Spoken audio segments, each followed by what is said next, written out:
Erika, Grace and I will support you and your babies the way you and Charlie were there for us in our darkest days.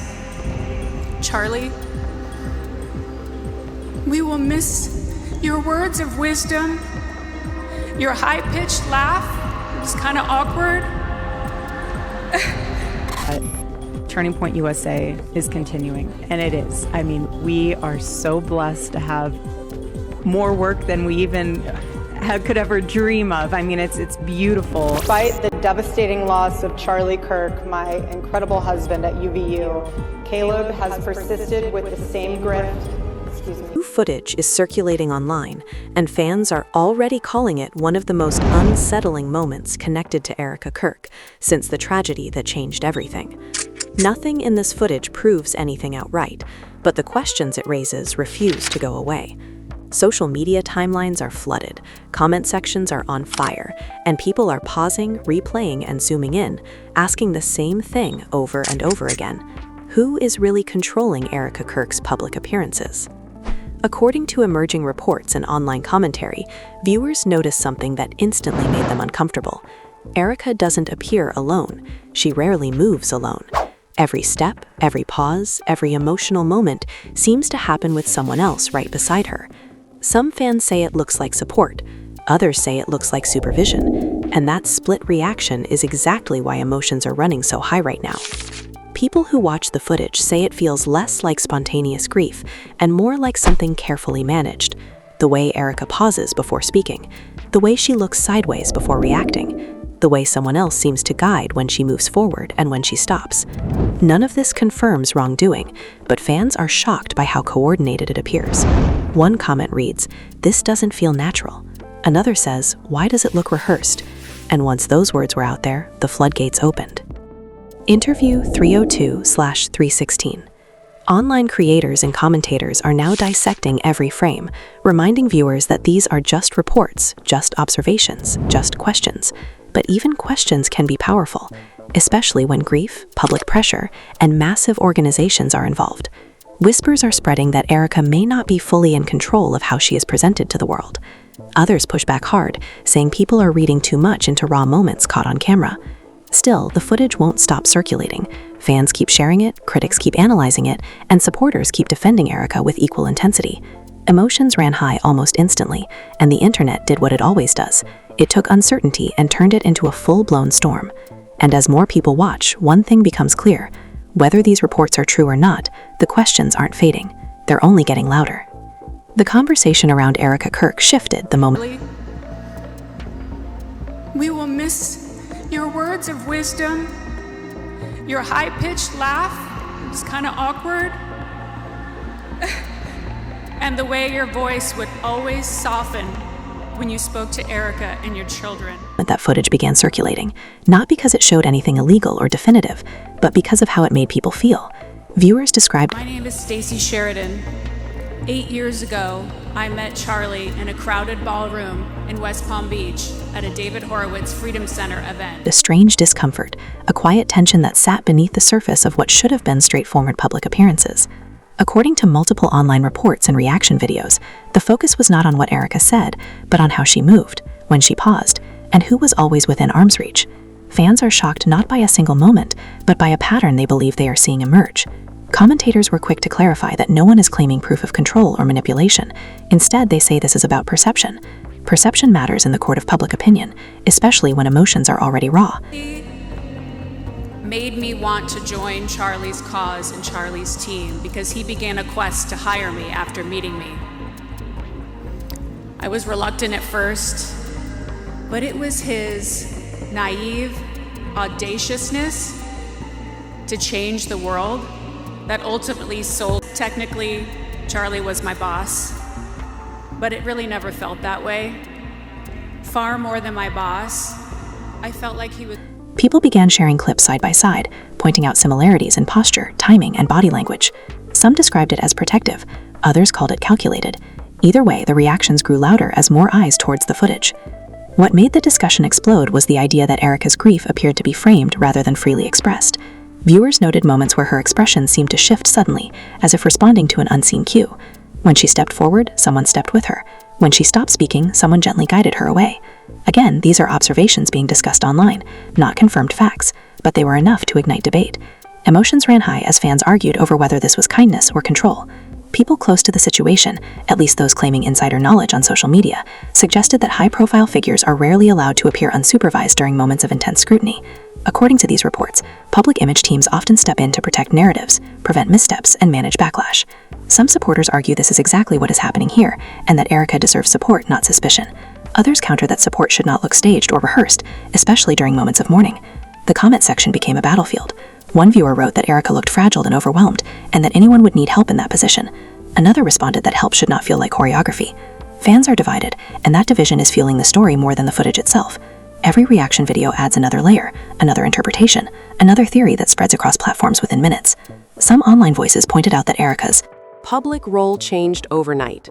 Suddenly, every appearance carried weight, every word was dissected, and every silence was questioned. According to these discussions, that kind of pressure can lead to rigid management. People say when the stakes are that high, authenticity sometimes takes a backseat to strategy. That idea alone has kept the story alive, because it suggests something larger than one person's grief. Friends and supporters of Erika, at least those speaking in her defense online, insist that the footage is being misread. They say viewers are projecting suspicion on ordinary moments. A pause becomes a signal, a glance becomes instruction. They argue that grief looks different for everyone, and that cameras distort reality. Fans are reminded again and again that nothing in the footage confirms wrongdoing, only discomfort. Still, discomfort is powerful. Reaction channels replayed moments in slow motion, narrating what they believe might be happening behind the scenes. Phrases like, "something feels off," and "this does not look natural" became common refrains. These are not accusations, but they are enough to keep viewers watching. The family was left divided in the eyes of the public, not by statements, but by silence and proximity. What deepened the intrigue was the contrast between Erika and those around her. Viewers said others appeared grounded, steady, and composed, while Erika seemed guided through each step. Again, supporters pushed back, saying that guidance is exactly what someone in shock would need. Critics replied that genuine moments do not require constant correction. Neither side backed down, and the debate only intensified. Some commentators framed the situation as a cautionary tale about fame and loss colliding. When private pain becomes public property, control often follows. According to these reports, the real question is not whether Erika is being controlled, but whether she is being protected from herself, from the media, or from public judgment. That framing shifted the tone slightly, moving it from accusation to reflection, but the tension remained. Fans watching this unfold describe a strange mix of empathy and suspicion. They feel for Erika, yet they cannot ignore what they believe they see. Emotions ran high as live stream chats filled with conflicting opinions, some pleading for compassion, others demanding transparency. The footage itself stayed the same, but the narrative around it grew heavier with every retelling. By the end of this wave of commentary, one thing became clear. No one is claiming certainty. No one is presenting evidence. What exists is a growing sense of unease, driven by repeated images and amplified by online speculation. Erika Kirk stands at the center of a story built not on facts, but on feelings, and those feelings are shaping how the public interprets every move she makes. The discussion around Erika Kirk did not explode overnight. It simmered quietly before boiling over in a way that caught even longtime observers off guard. According to multiple online reports and reaction channels, the shift happened when viewers stopped listening to what was being said and started watching how it was being said. The pauses felt longer, the silences felt heavier, and the presence of certain people beside Erika began to stand out more than her words. Fans are shocked because this was not about a single clip or a single moment, it was about repetition. Commentators repeatedly stressed that none of this proves anything actually happened behind the scenes. Instead, they describe a pattern that feels unsettling to many viewers. Erika appears at events surrounded by familiar faces, but one figure in particular is always close enough to touch her shoulder, guide her steps, or whispered just out of frame. Some fans describe this as comforting, the kind of support anyone would need during unimaginable loss. Others describe it as intrusive, arguing that it changes the energy of every appearance. The emotional conflict driving this conversation is not anger, but confusion. Viewers say they want to believe Erika is acting freely, yet the footage makes them question whether she has space to breathe on her own. Emotions ran high as fans debated whether this level of closeness was a choice or a necessity. One side argues that grief can make a person fragile and dependent. The other side insists that grief should not look scripted. Reaction videos began stacking clips side by side, pointing out similarities in movement and timing. Erika steps forward, someone steps with her. Erika hesitates, someone leans in. Erika finishes speaking, someone gently redirects her attention. None of these actions are dramatic on their own, but together they create a rhythm that viewers cannot ignore. Fans are shocked not by what they see, but by how consistently they see it.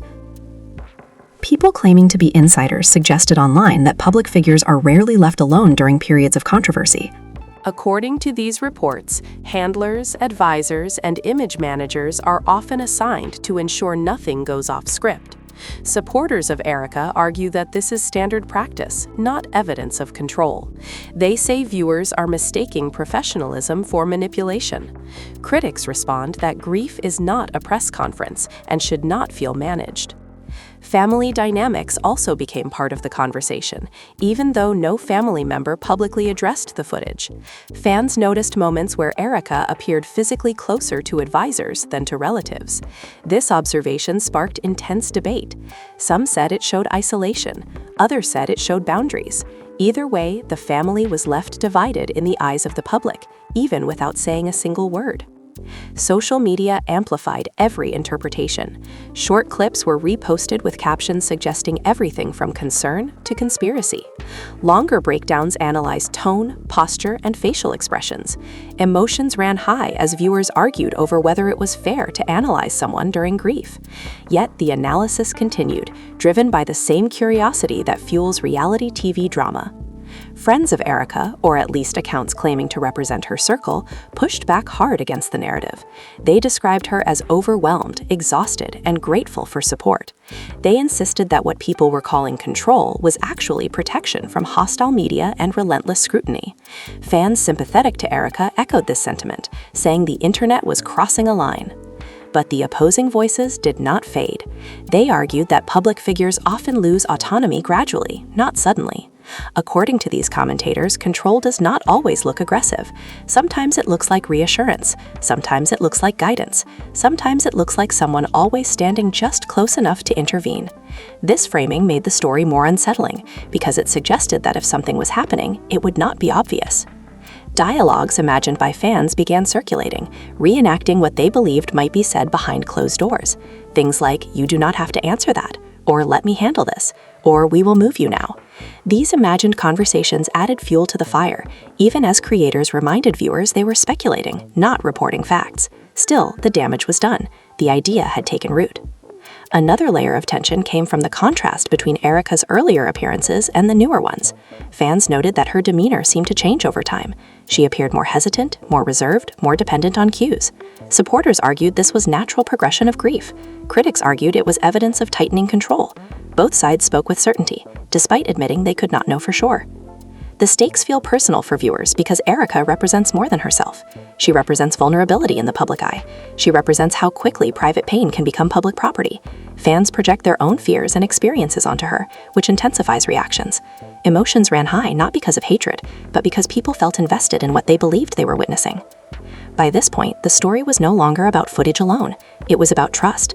Trust in appearances. Trust in public narratives. Trust in the idea that what we see is what we get. Viewers questioned whether any public moment is truly unfiltered anymore. This broader anxiety kept the conversation alive, pushing it beyond gossip into something heavier. As part one of this unfolding commentary settles, nothing is resolved. No accusations are proven. No statements are issued. What remains is a lingering sense of unease and a growing divide among fans. Some urge compassion and patience.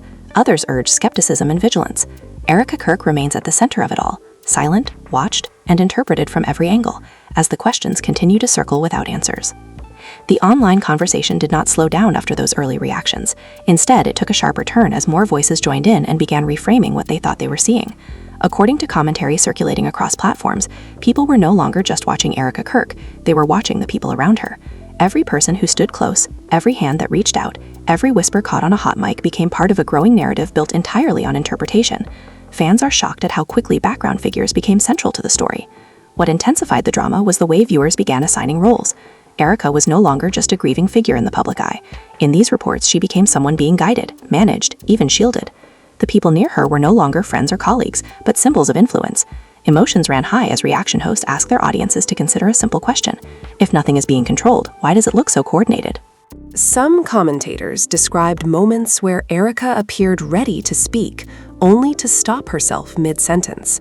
Viewers replayed those seconds endlessly. Did she change her mind, or did she receive a signal? No one could answer that definitively, but the speculation itself became entertainment. Fans argued in comment sections late into the night, each side convinced they were seeing the truth more clearly than the other. Others shifted the focus to tone rather than movement.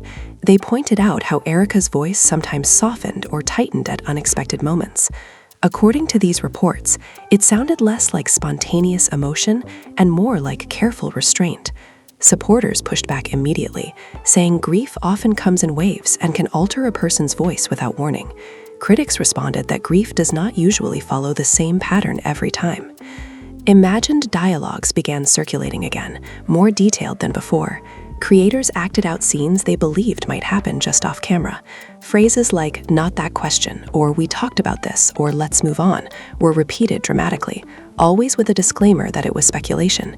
Even with those disclaimers, the reenactments shaped how viewers interpreted the real footage. Once a suggestion is planted, it is hard to unsee.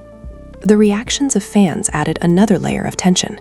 Some expressed deep sympathy, saying Erika looked like someone barely holding it together. They praised those around her for stepping in and offering structure during chaos. Others felt uneasy, saying the structure looked more like confinement.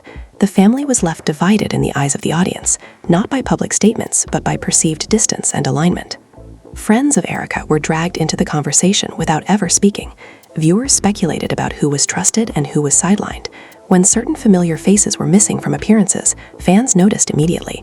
According to commentary, absence spoke as loudly as presence. People asked why some individuals were always there, while others seemed to fade into the background. The narrative grew darker when some commentators linked these observations to broader themes of power and image management. They reminded viewers that public figures are often surrounded by teams whose job is to control messaging. According to these reports, moments of grief are especially vulnerable to misinterpretation, which is why teams may intervene more aggressively. Supporters said this explanation made sense. Critics said it made the situation more concerning. Emotions ran high during live streams where hosts read comments in real time. One viewer would plead for empathy, reminding everyone that Erika lost everything in a moment. Another would accuse the same hosts of ignoring obvious signs of manipulation. The back and forth became heated, sometimes personal. The drama felt less like analysis and more like a reality show unfolding in real time. Some fans admitted they felt guilty for watching so closely. They questioned whether it was fair to analyze someone's grief frame by frame, yet they kept watching. The pull of the story was too strong. The uncertainty itself became addictive. Viewers were not waiting for confirmation. They were waiting for the next appearance, the next clip, the next hint that would support their interpretation. The discussion also revealed how quickly public sympathy can fracture. Erika was once widely seen as deserving of privacy and compassion. Now, according to these reports, she was being scrutinized with suspicion. Some fans worried aloud that this shift said more about the audience than about Erika. Others argued that scrutiny is inevitable when someone becomes a public symbol. Another twist emerged when commentators began comparing Erika's appearances to those of other public figures who experienced tragedy.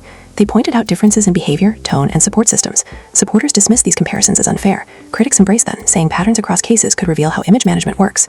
Emotions ran high as people argued about whether grief should ever be compared at all.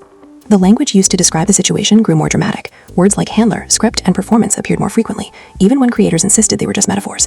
Those metaphors stuck. They shaped thumbnails, titles, and conversations. Fans are shocked how quickly a story can evolve from concern to suspicion without any new evidence. Some viewers began questioning their own reactions. They asked themselves whether they were projecting distrust onto a situation they could not possibly understand. Others doubled down, saying instincts matter and discomfort should not be ignored. This internal conflict among viewers mirrored the external conflict playing out across platforms. As the commentary continued, the story took on a life of its own. It was no longer about what actually happened, but about what people believed could be happening. That belief drove engagement, reactions, and endless discussion. Erika Kirk remained silent. her silence interpreted in countless ways. And with each new interpretation, the divide between sympathy and suspicion grew deeper, setting the stage for even more intense reactions to come. As the debate kept escalating, another layer of tension entered the picture, one that pushed the story beyond body language and into questions about motive and influence. According to ongoing commentary, some viewers began asking not just who stands beside Erika Kirk, but why certain people appear to have so much proximity during moments that are deeply personal. Fans are shocked by how quickly this shifted from concern into a broader discussion about power, access, and control in high-pressure environments. Reaction hosts started framing the situation as less about Erika herself and more about the system surrounding her. They suggested that when tragedy collides with massive attention, decisions are rarely left to one person alone. Emotions ran high as audiences were invited to imagine what it must feel like to have every word weighed, every reaction judged, and every silence interpreted. Supporters argued that anyone in that position would rely heavily on guidance. Critics countered that reliance can quietly turn into dependence. The emotional conflict intensified when viewers noticed how Erika's interactions with others seemed limited and selective. According to these reports, conversations appeared brief and carefully contained. Smiles faded quickly. Laughter felt restrained. Fans pointed out that even moments meant to be warm appeared rehearsed. Again, no one claimed certainty, but the feeling that something was being filtered became harder for some viewers to ignore. Speculation grew around private conversations that might be happening away from cameras. Commentators imagined discussions about what could be said, what should be avoided, and how certain narratives needed to be protected. These imagined dialogues were always presented as hypothetical, yet they resonated with viewers who felt the public appearances lacked spontaneity. The idea that Erika might be following guidance rather than instinct added a new emotional weight to the story. Friends and acquaintances of Erika became symbolic figures in this narrative, even without speaking. Fans debated who seemed closest, who appeared distant, and who was no longer visible at all. Absence became a storyline. Some viewers suggested that distance was intentional, a way to streamline messaging and reduce unpredictability. Others believed it was simply the natural fallout of overwhelming circumstances. The family was left divided in perception, even as no one publicly confirmed any rift. Another dramatic twist came from the way fans interpreted Erika's silence. To some, silence meant restraint imposed by others. To others, it meant self-preservation.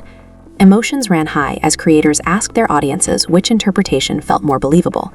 Polls, comments, and live chats revealed a near-even split, highlighting just how polarizing the situation had become. The story took on a reality TV quality as viewers began choosing sides. Some aligned themselves firmly with Erika, defending her against what they saw as invasive speculation. Others positioned themselves as truth seekers, insisting that asking questions was not the same as making accusations. Both sides felt morally justified, which only fueled the intensity of the debate. Commentators also began discussing the broader implications of this situation. They asked whether public grief can ever be authentic once cameras are involved. According to these discussions, authenticity is often sacrificed in favor of safety and optics. Supporters of Erika said this sacrifice is necessary to survive relentless scrutiny. Critics said it strips moments of humanity and turns people into performers in their own lives. Viewers shared personal stories in comment sections, relating Erika's situation to their own experiences of being guided or controlled during vulnerable moments. Some described feeling grateful for structure. Others described feeling suffocated. These stories added emotional depth to the conversation, making it less about celebrity and more about universal fears of losing agency when it matters most. The language surrounding Erika grew more loaded as the weeks passed. Descriptors shifted from grieving to guarded, from overwhelmed to managed. Fans are shocked by how quickly tone can change based on repetition alone. No new footage was needed. The same clips, replayed and reinterpreted, carried different meanings depending on who was watching. Some creators tried to slow the narrative down, reminding viewers that speculation can spiral quickly and cause real harm. They urged audiences to separate feelings from facts. Yet even these cautionary voices contributed to the drama by acknowledging how convincing the footage could feel. The tension between restraint and curiosity became part of the story itself. Emotions ran high during moments when Erika did appear more open, smiling or speaking freely. Supporters celebrated these clips as proof that she was not being controlled. Critics dissected them just as intensely, questioning why those moments were rare and brief. Nothing seemed to settle the debate. Every piece of content fed both sides equally. By this stage, the commentary had shifted focus again. It was no longer just about whether Erika was being guided, but about whether audiences should trust their instincts or their empathy. Some viewers admitted they felt torn, wanting to protect Erika while also feeling uneasy about what they perceived. That inner conflict mirrored the larger conversation happening across platforms. As the story continued to unfold, one thing became increasingly clear. The absence of definitive answers did not weaken interest, it strengthened it. Uncertainty kept viewers engaged, arguing, and emotionally invested. Erika Kirk remained the silent center of a storm built on interpretation, perception, and unresolved tension, with each new discussion adding pressure rather than clarity. The final phase of this ongoing commentary took on a more reflective yet unsettling tone, as viewers began asking themselves why this story felt so consuming in the first place. According to many reaction hosts, the reason was simple. The situation tapped into a deep fear people carry about losing control during their most vulnerable moments. Erika Kirk became a mirror for that fear, whether intentionally or not. Fans are shocked not only by what they think they are seeing, but by how strongly they are reacting to it. Some commentators suggested that the real drama lies in the silence. Erika has not directly addressed the speculation, and that absence of response has allowed imagination to run free. Emotions ran high as viewers debated whether silence should be respected or questioned. Supporters argued that no one owes the internet an explanation, especially during grief. Critics insisted that silence in the face of widespread concern only deepened suspicion. Neither side moved, and the divide hardened. The reactions of fans continued to evolve. Early sympathy turned into cautious observation, and in some cases into outright distrust. Others pushed back against the shift, calling it unfair and cruel. The family was left divided symbolically, with viewers choosing emotional allegiance rather than responding to facts. It became clear that people were no longer reacting to Erika herself, but to the story they believed was unfolding around her. Commentators also began addressing the ethical line between commentary and intrusion. They asked whether analyzing public footage crosses into exploitation, even when disclaimers are added. Some creators admitted they struggled with this question while still producing content, acknowledging that curiosity often outweighs restraint. This self-awareness added another layer of tension because it exposed the audience's role in sustaining the drama. Another twist came when viewers began questioning the reliability of their own perceptions. Some admitted that once the idea of control was introduced, they could not unsee it. Others confessed that they may have been influenced by dramatic narration and editing rather than the footage itself. This realization sparked heated arguments about media literacy and responsibility, with emotions running high on all sides. The story also revealed how quickly labels stick. Once certain words entered the conversation, they shaped everything that followed. Even creators who avoided those terms found themselves responding to them indirectly. Fans are shocked at how a single framing can dominate discussion without new information. Repetition alone gave weight to speculation, turning suggestion into assumed context. Some supporters of Erika tried to reclaim the narrative by focusing on moments of warmth and connection they believed were genuine. They shared clips of Erika smiling, embracing others, or speaking with apparent ease. Critics dissected those moments just as intensely, arguing that controlled situations can still produce natural-looking behavior. The debate felt endless, with each side interpreting the same footage through completely different lenses. Viewers also began reflecting on the broader culture that feeds stories like this. They questioned why audiences are drawn to narratives of hidden control and behind-the-scenes manipulation. According to these discussions, such stories resonate because they confirm a suspicion many people already hold about power structures and public figures. Erika's situation became a vessel for that suspicion, regardless of her actual circumstances. Emotions ran high during discussions about accountability.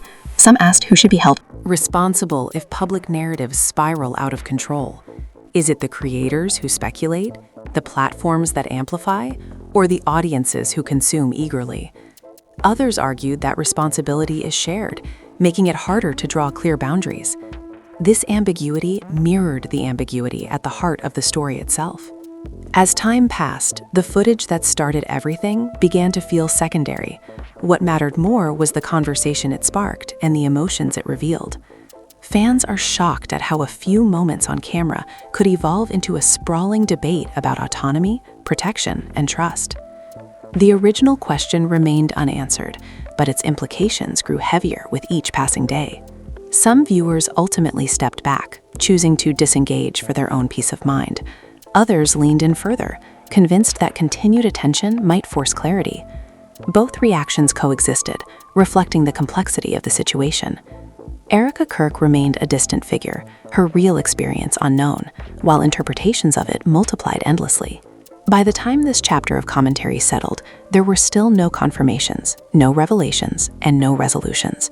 What remained was a lingering tension and a community divided by perception. The story did not end with answers, but with questions that refused to fade. And as long as those questions linger, the conversation around who truly shapes Erika Kirk's public presence will continue to echo, driven not by facts, but by feeling, speculation, and the uncomfortable space between what is seen and what is believed. Now it is your turn to decide what you believe. You have seen how a few moments on camera turned into weeks of debate, speculation, and emotional reactions. Nothing in these reports proves that anything actually happened, but the questions being raised clearly struck a nerve. Some viewers feel deep sympathy, others feel uneasy, and many feel caught somewhere in between. That tension is exactly why this story continues to resonate. As you think about everything that has been discussed, ask yourself what stood out to you the most. Was it the body language, the silence, the people standing close, or the way the internet reacted so quickly? Do you believe this is simply grief being misunderstood, or do you think the public has a right to question what they are seeing? Emotions ran high throughout this story, and your perspective matters just as much as anyone else's. This conversation is far from over, and your voice is part of it. If you found yourself pausing, replaying, or questioning things while watching, you are not alone. Fans are shocked because stories like this force us to confront how easily perception can shape reality. Whether you lean toward compassion or skepticism, there is no single correct reaction, only honest ones. So now we want to hear from you. Do you think these reports are reading too much into ordinary moments? Or do you feel there are valid questions that deserve attention? Leave a comment and share your thoughts respectfully. If you believe discussions like this should be handled with care, say that too. The family was left divided in the court of public opinion, and your opinion adds another layer to the conversation. If you want to stay updated on stories like this, make sure you like this video and subscribe to the channel. Turning on notifications helps you stay informed as new developments and reports emerge. And if you think someone else would find this discussion interesting, share it with them and keep the conversation going. Your engagement helps shape what stories get told next, and your perspective helps keep the discussion alive.